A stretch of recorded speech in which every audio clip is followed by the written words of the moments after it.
Remember that this experiment we are conducting is about absolute passivity, minimizing any kind of effort,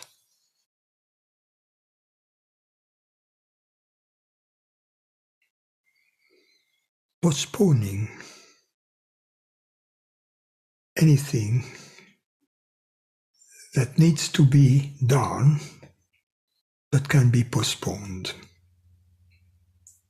for 30 more minutes or so.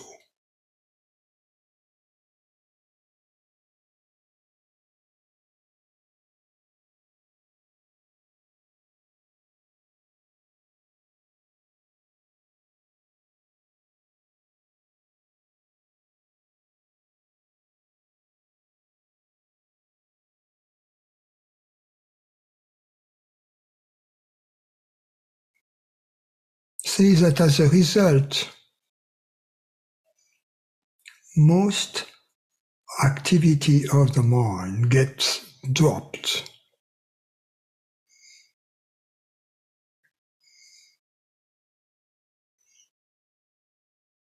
Especially any thought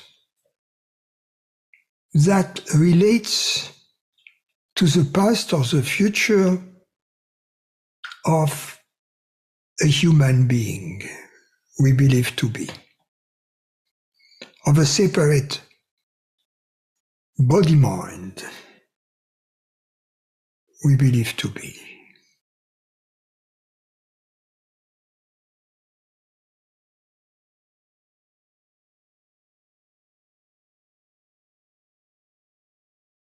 Because experientially, the separate body-mind exists only as a concept, as a thought. And as a result exists only in relation to the past or to the future.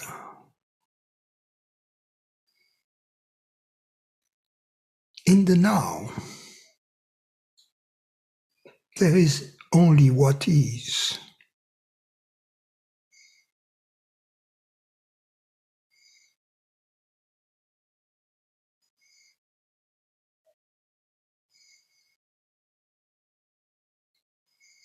There is no separation. There is no separate entity.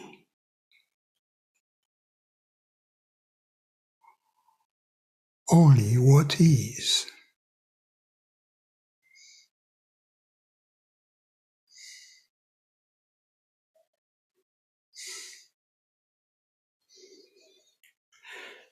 And in the beginning it seems difficult to stick to what is because there are forces that seem to pull us out of it, into the past, into the future.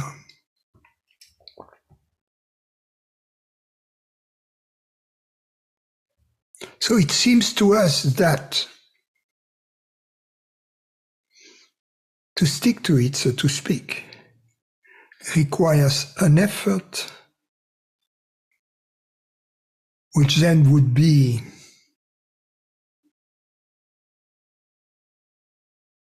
in contradiction with the experiment we are conducting, which is an experiment in absolute passivity, absolute effortlessness. But in fact,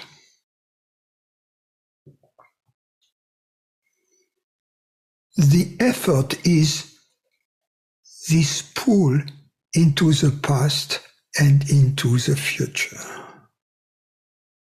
that triggers all these thoughts of fear and desire, always pursuing a goal that is allegedly going to be beneficial to the limited, separate entity who is pursuing it.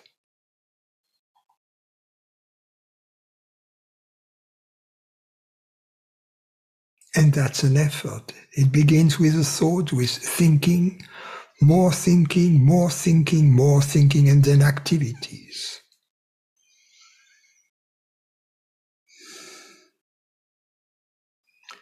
Every time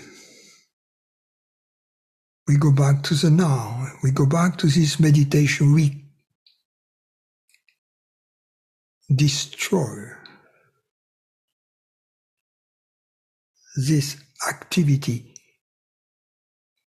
in its very inception.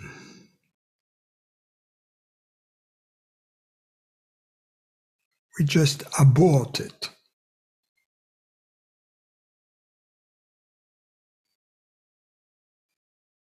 As a result,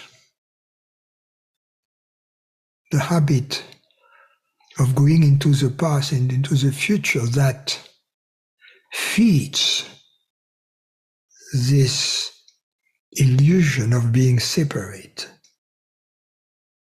gets weaker.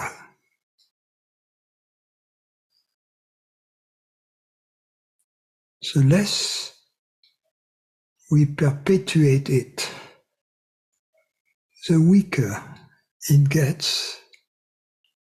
The weaker it gets, the longer we can abide effortlessly in this presence, as this presence.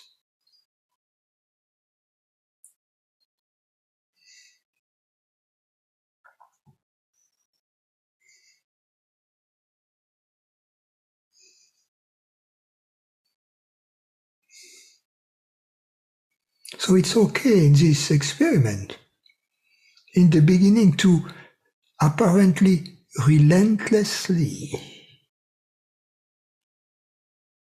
go back to this absolute passivity, go back to the now.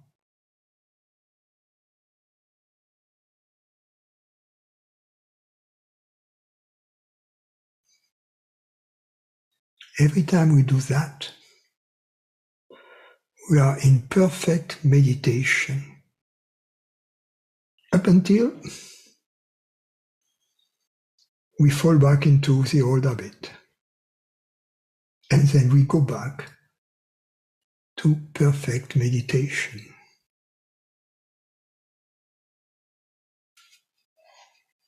So in the now we don't know what we are,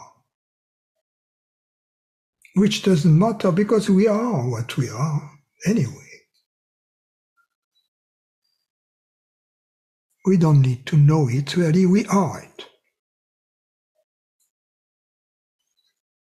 But it is not true that we don't know it,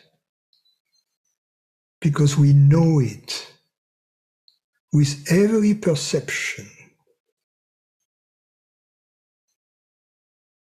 Our knowing it is a consciousness aspect, the consciousness element in all perceptions.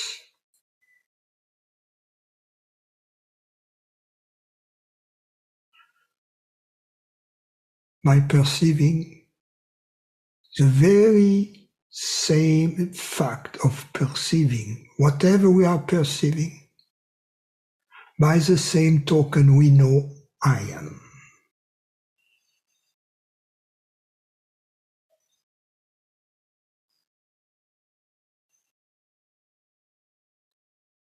We cannot not know what we are. That's the secret. We only believe that we can know, that it is possible for us to not know.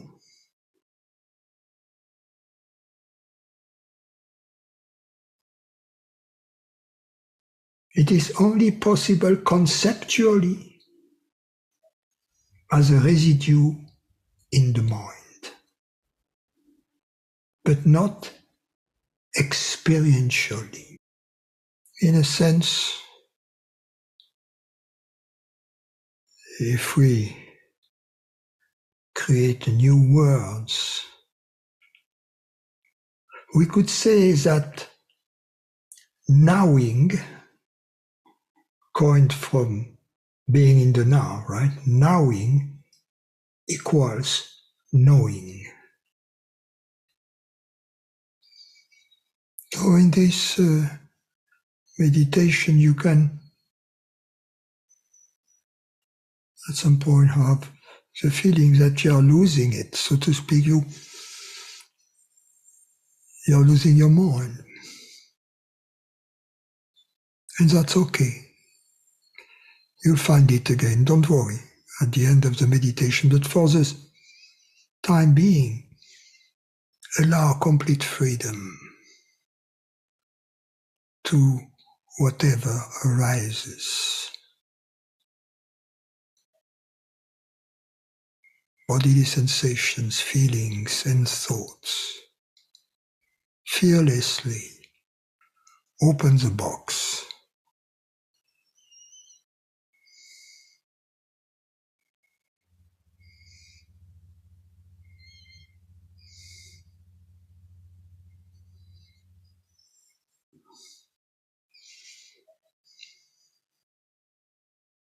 Nothing which is inside the box can hurt you, affect you, or kill you.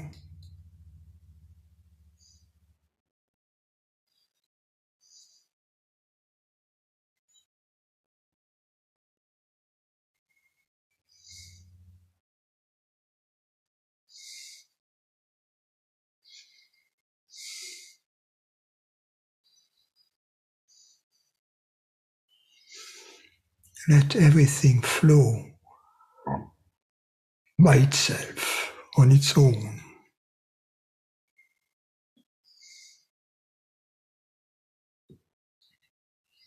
Don't hold on to anything. Let it go. Let it flow. After some practice, and by practice, I mean simply after having conducted this experiment several times, sometimes more than several times, you should see that you can remain effortlessly in the now. So when we are effortlessly in the now, there are much less thoughts. So we can observe that we are effortlessly in the now when our phenomenal experience is mostly comprised of bodily sensations. In this configuration of this experiment where the eyes are closed and the external sense perceptions are reduced to a strict minimum.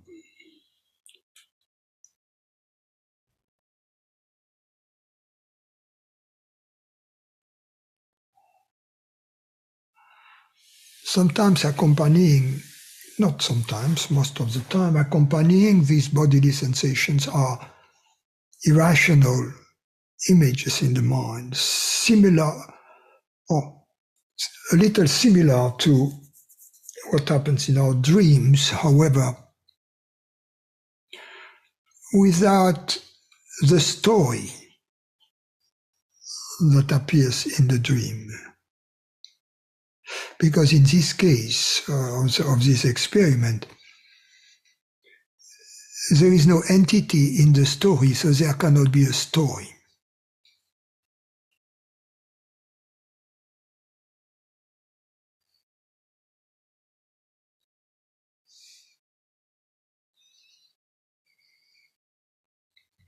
What appears then in these bodily sensations are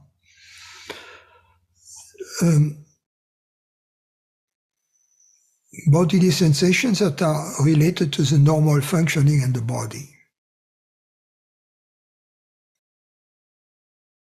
and also other sensations that are related to the body transitioning towards its natural condition, its natural state, which is a state of transparency and borderlessness.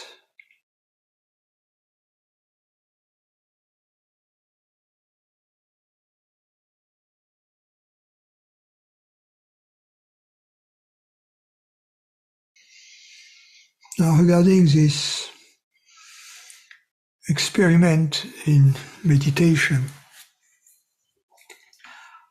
what is interesting to observe is what happens when we stop it. When we go back to normal activities, normal life, without imposing any longer the constraint to minimalize our activities.